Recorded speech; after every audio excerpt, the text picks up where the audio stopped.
Students, so we were studying about antiviral agents. हम लोग antiviral agents के बारे में पढ़ रहे थे और एंटीवायरल एजेंट्स के अंदर हमने 5 classes of antiviral drugs cover कर ली थी। डिफरेंट वायरसेस के लिए हमारे पास डिफरेंट मेडिसिन हैं, डिफरेंट ड्रग्स हैं, उनके बारे में हमने पढ़ लिया था। जैसे कि एंटी इन्फ्लुएंजा वायरस हमने पढ़ लिया था, एंटी हेपेटाइटिस वायरस हमने पढ़ लिया था, एंटी हर्पीज वायरस हमने पढ़ लिया था और उसके अलावा भी कुछ क्लासेस हमने कवर कर ली थी। इस क्लास के अंदर, इस लेक्चर के अंदर हम कवर करेंगे एंटी रेट्रोवायरल एजेंट्स। अब एंटी रेट्रोवायरल एजेंट्स हमने जब एंटीवायरस पढ़ना स्टार्ट किया था तो हमने पढ़ा था कि हमारे पास एंटीवायरल एजेंट्स कौन से होते हैं। वो एजेंट्स जो हमारे पास वायरस की वजह से होने वाले इन्फेक्शंस के साथ फाइट करते हैं या वायरसेस को किल करते हैं या उनकी ग्रोथ को स्टॉप करते हैं। तो स्पेसिफिकली हमारे पास जो एंटी रेट्रोवायरल एजेंट्स है, एंटी रेट्रोवायरल एजेंट्स हमारे पास एक रेट्रोवायरस नाम का वायरस होता है जिसको किल करने में या उसकी जो डिसीज है उसकी प्रोग्रेशन को स्टॉप करवाने में हेल्प करता है। सो अब हमारे पास एंटी रेट्रोवायरल ड्रग्स पढ़ने से पहले हमें पता होना चाहिए कि रेट्रोवायरस की वजह से हमारे पास ऐसी कौन सी डिसीज होती है। हमारे पास जो एक्वायर्ड इम्यूनोडेफिशिएंसी सिंड्रोम है यानी कि एड्स का जो हमारे पास कॉजेटिव ऑर्गेनिज्म है वो है हमारे पास रेट्रोवायरस। एड्स का जो कॉजेटिव ऑर्गेनिज्म है वो हमारे पास है HIV वायरस, और जो HIV वायरस होता है वो हमारे पास एक तरीके का रेट्रोवायरस है। जो हमारे पास एंटी रेट्रोवायरल एजेंट्स हैं ये हमारे पास HIV वायरस है या फिर जो एड्स है, एड्स की ट्रीटमेंट के लिए हम यूज करते हैं anti retroviral agents. AIDS one of the most prevalent diseases है। 20 मिलियन से ज़्यादा डेथ्स हमारे पास एड्स की वजह से हो चुकी हैं और उसके अलावा हमारे पास जो एड्स की ट्रीटमेंट है वो अभी प्रोग्रेशन पे चल रही है। बहुत ज़्यादा हमारे पास एंटी रेट्रोवायरल एजेंट्स हैं या एंटी HIV एजेंट्स हैं उनके बहुत ज़्यादा साइड इफ़ेक्ट्स होते हैं जिसकी वजह से हमारे पास एड्स का जो पेशेंट है उसको पूरी तरीके से हमारे पास ठीक नहीं किया जा सकता, लेकिन उसकी जो हमारे पास एज है उसको एक्सटेंड किया जा सकता है। अब HIV जो वायरस है, हमारे पास HIV वायरस 2 तरीके का होता है, HIV-1 और HIV-2। अब उसके बाद हमारे पास जो एंटी रेट्रोवायरल ड्रग्स है, एंटी रेट्रोवायरल ड्रग्स हमारे पास मेजर 5 क्लासेस के अंदर आती है। सबसे पहली क्लास है हमारे पास nucleoside and nucleotide reverse transcriptase inhibitors, जिनको हम NRTIs भी बोलते हैं। फर्स्ट ऑफ ऑल हमारे पास कौन सी ड्रग है। अब हमने HIV वायरस या रेट्रोवायरस को किल करना है ताकि हम एड्स को ठीक कर सकें। अगर हमने HIV वायरस या हमारा जो रेट्रोवायरस है उसको किल करना है तो हम कैसे किल कर सकेंगे। हम क्या करेंगे, हम जो हमारा रेट्रोवायरस है, हमारा जो वायरस ऑर्गेनिज्म है, जब हमने एंटीवायरल ड्रग्स पढ़नी स्टार्ट करी थी तब हमने पढ़ा था कि डिफरेंट मैकेनिज्म से वो हमारे पास डिसीज का प्रोग्रेशन होता है। अभी हमारे पास जो DNA की फॉर्म हमने पढ़ा था जब हमने फर्स्ट लेक्चर, अगर आपको याद हो तो मैंने बताया था कि रेट्रोवायरस एक हमारे पास RNA वायरस है, यानी कि एक RNA का मॉलिक्यूल होता है और वो जब हमारे पास बॉडी के अंदर एंटर करता है RNA से वो क्या बनाता है, हमारे पास रिवर्स ट्रांसक्रिप्टेज एंजाइम का एक यूज करता है और उससे हमारे पास फॉर्मेशन करता है DNA की, और DNA फर्दर मल्टीप्लाई होता है और हमारे पास मैच्योर वायरसेस बनते हैं और फिर हमारे पास डिसीज की प्रोग्रेशन होती है। तो अब जो हमारे पास सबसे पहली क्लास है वो है हमारे पास nucleoside nucleotide reverse transcriptase inhibitors, यानी कि हमारे पास जो रिवर्स ट्रांसक्रिप्टेज एंजाइम जो कि हमारे पास DNA की फॉर्मेशन में हेल्प कर रही है उसको इनहिबिट करते हैं हमारे ये स्पेसिफिक एजेंट्स। और इनके अंदर हमारे पास कौन सी एजेंट्स है, मेन है हमारे पास ज़ाइडोब्यूटिन, फिर उसके अलावा तदानोसिन, स्टैब्यूटीन, एम्टेरिसिटाबीन, ज़ैलसिटाबीन, लैमिब्यूटीन, अबाकाविर और टीनोफोविर। तो ये जो हमारे पास सारे एजेंट्स हैं ये हमारे पास न्यूक्लियोसाइड और न्यूक्लियोटाइड को इनहिबिट करते हैं। उसके अलावा हमारे पास non nucleoside reverse transcriptase inhibitors है। अब हमारे पास जब हम डिटेल में पढ़ेंगे इन क्लासेस के बारे में तब हम पढ़ेंगे कि हमारे पास इन दोनों में क्या फर्क है, non nucleoside reverse transcriptase inhibitors में और nucleoside nucleotide reverse transcriptase inhibitors में। अगर आपको याद हो तो हमने पढ़ा था कि जो डीएनए की फॉर्मेशन होती है, डीएनए के अंदर हमारे पास न्यूक्लियोटाइड्स जो है वो हाइड्रोजन बॉन्डिंग बना के और हमारे पास बैकबोन बनाते हैं, और जो हमारे पास न्यूक्लियोटाइड्स हैं वो हमारे पास फॉर्मेशन करवाते हैं। जो बिल्डिंग ब्लॉक है हमारे पास डीएनए का वो क्या है, न्यूक्लियोटाइड।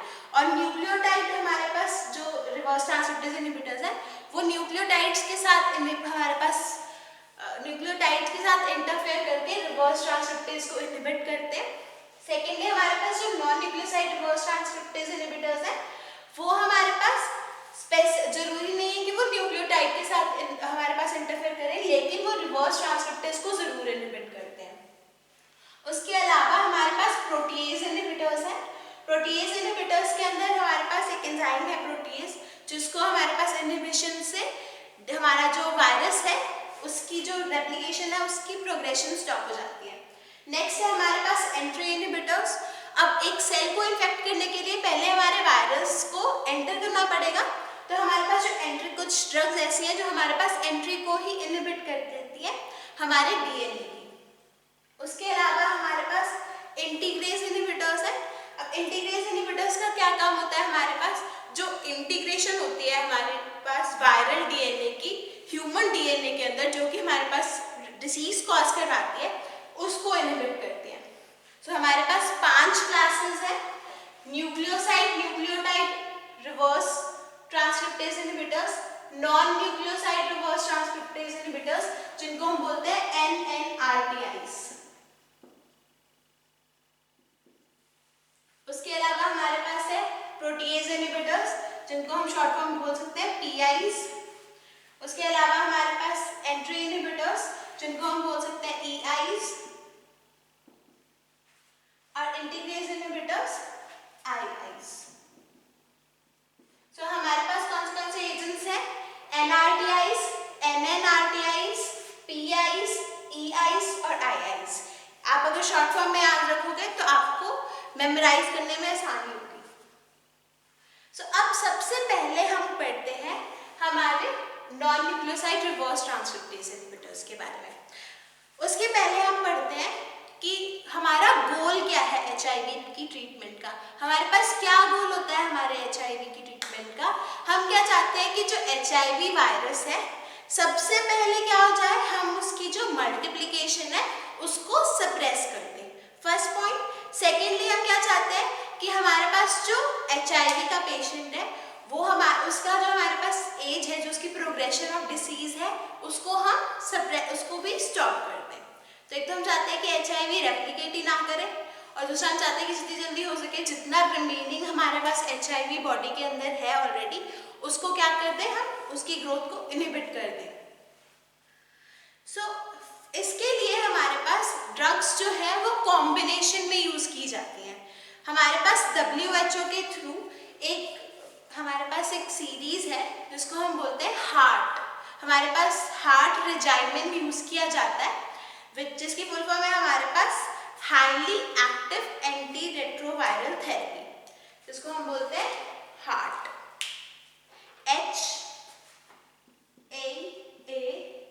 HAART, heart.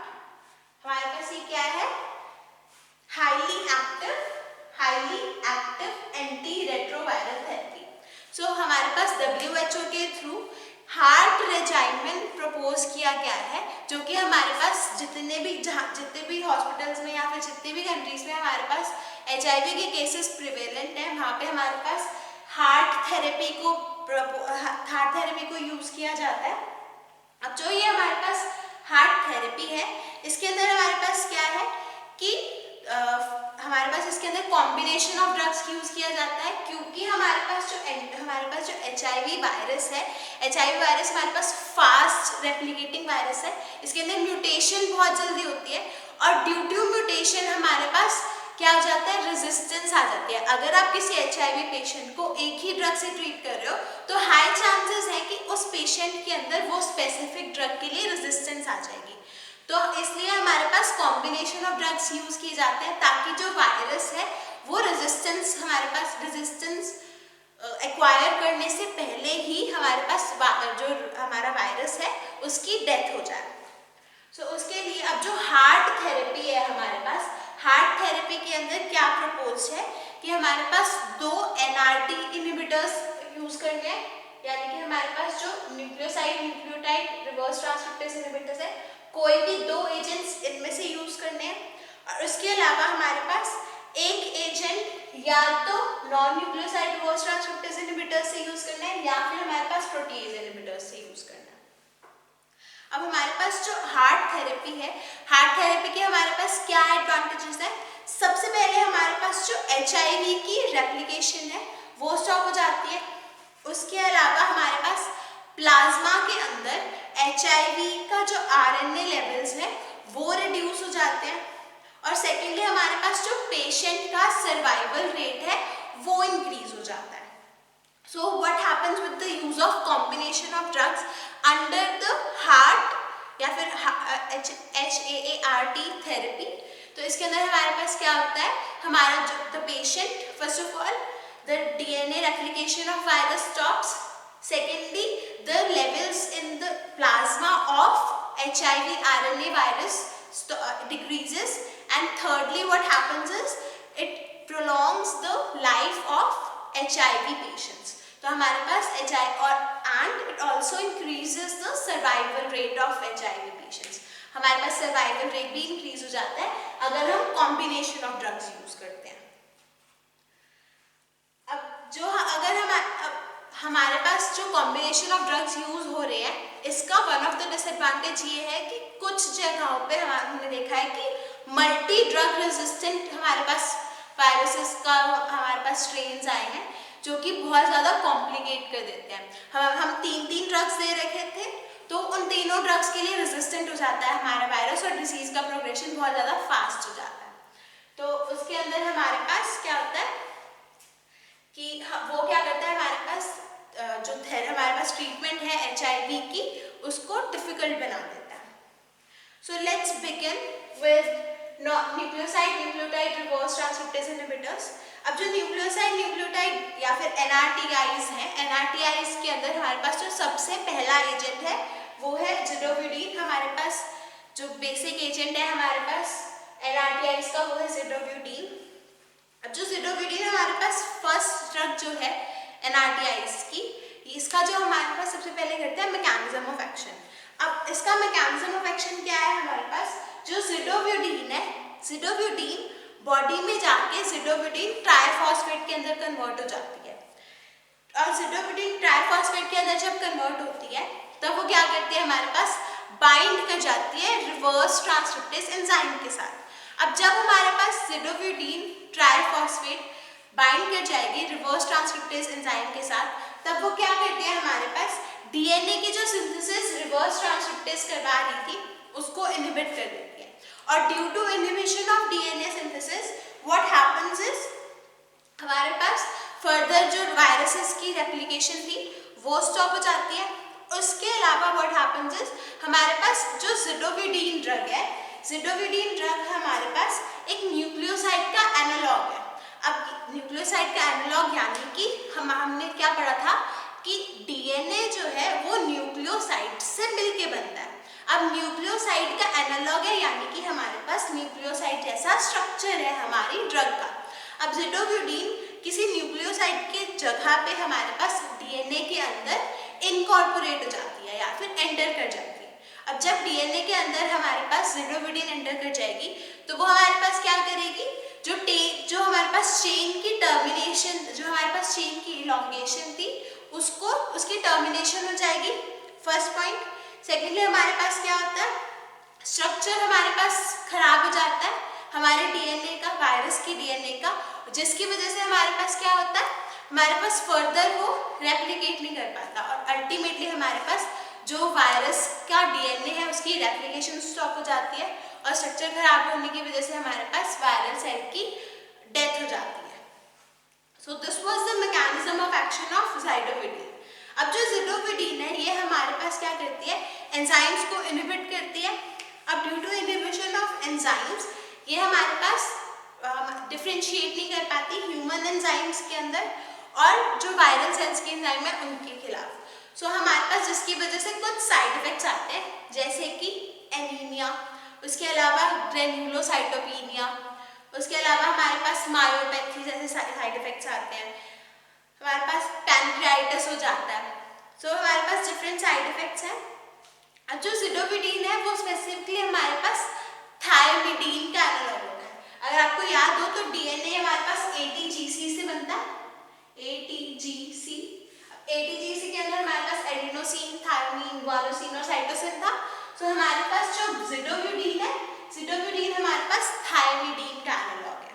अब हमारे पास ज़िडोविडिन स्पेसिफिकली हमारे पास बोन मैरो की सप्रेशन कर देता है, जिसकी वजह से हमारे पास डिफरेंट ड्रग्स हैं, जो और भी ड्रग्स हमारे पास सप्रेशन करती हैं बोन मैरो की, वो अवॉइड की जानी चाहिए अगर हम किसी पेशेंट के अंदर HIV की ट्रीटमेंट कर रहे हैं। उसके अलावा हमारे पास नोजिया, हेडेक, एनोरेक्सिया, फटीग और इंसोम्निया जैसे सिम्टम्स आते हैं after the use of zidovudine. अब जो ज़ाइडोविडिन है ये हमारे पास ड्रग ऑफ चॉइस है एड्स के पेशेंट्स के अंदर। हमारे पास सर्वाइवल रेट इंक्रीज करती है ज़ाइडोविडिन। और उसके अलावा हमारे पास जो अपॉर्चुनिस्टिक इन्फेक्शंस होते हैं, अब जो हमारे पास कोई एड्स का पेशेंट है, एड्स के पेशेंट के अंदर हमारे पास जो इम्यूनिटी होती है, इम्यूनिटी हमारे पास कॉम्प्रोमाइज हो जाती है। हम एड्स के पेशेंट्स को कहते हैं immuno compromised patients.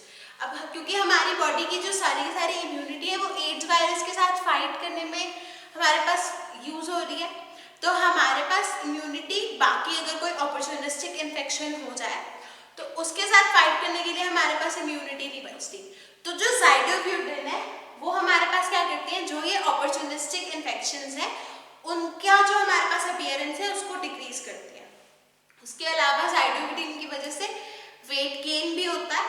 Weight gain हमारे पास वन ऑफ द हमारे पास यूजफुल इफेक्ट है, क्योंकि HIV के पेशेंट्स के अंदर बहुत ज़्यादा वेट लॉस हो जाता है, तो ज़ाइडोविडिन हमारे पास उसमें हेल्प करता है। और उसके अलावा हमारे पास डिसीज की प्रोग्रेशन जो है हमारे पास वो स्टॉप हो जाती है ज़ाइडोविडिन के यूज से। अब ज़ाइडोविडिन वन ऑफ द हमारे पास वो एजेंट्स है जो कि हमारे पास प्रेगनेंसी में दिए जाते हैं।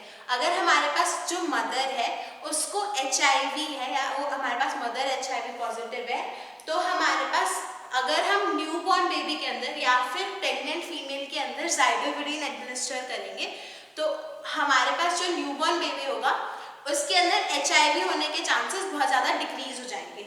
न्यूबॉर्न के अंदर हमारे पास 6 वीक्स तक वंस डे हमारे पास 6 वीक्स तक वंस इन अ डे हमारे पास ज़ाइडोविडिन की ट्रीटमेंट चलती है, ताकि हमारे पास जो प्रोग्रेशन है डिसीज का वो स्टॉप हो जाए न्यूबॉर्न के अंदर। और उसके अलावा हमारे पास और ट्रांसमिशन ना हो हमारे पास न्यूबॉर्न बेबी के अंदर एड्स का। अब ज़ाइडोविडिन के अलावा हमारे पास नेविरापिन ड्रग है जो हमारे पास NNRTIs के अंदर आती है। नेविरापिन भी यूज की जाती है हमारे पास न्यूबॉर्न बेबीज के अंदर प्रोग्रेशन को स्टॉप करवाने के लिए। अब नेक्स्ट जो हमारे पास एजेंट्स हैं दिदानोसिन, स्टैविडीन, एम्ट्रीसिटाबीन, ज़ैलसिटाबीन, लैमिब्यूडिन, ये सारे के सारे एजेंट्स हमारे पास तब यूज किए जाते हैं अगर हमारे पास जो हमारा जो HIV है या फिर जो हमारा रेट्रोवायरस है वो जब ज़ाइडोविडिन के लिए हमारे पास इफेक्ट ना शो करे ज़ाइडोविडिन या फिर रेजिस्टेंट हो जाए हमारे पास ज़ाइडोविडिन के लिए हमारी जो वायरस है, तभी हमारे पास ज़ाइडोविडिन या फिर हमारे पास ज़ाइडोविडिन के कॉम्बिनेशन के अंदर ये बाकी की ड्रग्स दी जाती है। मेन एजेंट हमारे पास ज़ाइडोविडिन है। अब जो हमारे पास दिदानोसिन ड्रग है, दिदानोसिन जो है ये हमारे पास एडिनोसिन का एनालॉग है। अब एडिनोसिन का एनालॉग है हमारे पास, यानी कि जो हमने पढ़ा था ATGC उसके अंदर जो A है उसका एनालॉग है हमारे पास दिदानोसिन। हमारे पास दिदानोसिन भी सेम मैकेनिज्म ऑफ सेक्शन है दिदानोसिन ट्राइफॉस्फेट के अंदर कन्वर्ट हो जाता है और हमारे पास बाइंड कर जाता है रिवर्स ट्रांसक्रिप्टेज के साथ। जब हमारे पास दिदानोसिन रिवर्स ट्रांसक्रिप्टेज के साथ बाइंड कर जाता है तब हमारे पास डीएनए की जो सिंथेसिस है उसको स्टॉप करवा देता है। अब उसके अलावा हमारे पास जो दिदानोसिन ड्रग है, दिदानोसिन हमारे पास जब हमारे स्टमक के एसिड की वजह से हमारे पास डिस्ट्रॉय हो जाती है, जिसकी वजह से दिदानोसिन जो स्पेसिफिक ड्रग है ये हमारे पास एंटासिड्स के साथ दी जाती है। और हमारे पास फूड के साथ भी और बाकी ड्रग्स के साथ भी इंटरैक्ट करती है हमारी दिदानोसिन, तो हमारे पास ये जनरली एम्प्टी स्टमक दी जाती है और वंस इन अ डे दी जाती है, क्योंकि हमारे पास इसका T-half इस इन कंपैरिजन बहुत ज़्यादा है, जिसके कारण हमारे पास इसका once in a day dose जो है वो इफेक्टिव है। उसके अलावा नेक्स्ट जो हमारे पास ड्रग है दैट इज ज़ैलसीटाबीन। अब जो ज़ैलसीटाबीन ड्रग है ये हमारे पास साइटोसिन का एनालॉग है। अब ये ज़ैलसीटाबीन हमारे पास जो ड्रग है इसकी बायोअवेलेबिलिटी हमारे पास 90% से ज़्यादा होती है, लेकिन जो इसका T-half है वो हमारे पास 8 आवर्स तक होता है, जिसकी वजह से हमारे पास जो ज़ैलसीटाबीन ड्रग है वो हमारे पास इसकी डोज ज़्यादा देनी पड़ती है, लेकिन ये हमारे पास वेल एब्जॉर्ब्ड है। हमारे इसका जो ज़ैलसीटाबीन है ये हमारे पास पेरिफेरल न्यूरोपैथी कॉज करती है, जिसकी वजह से कम यूज़ की जाती है।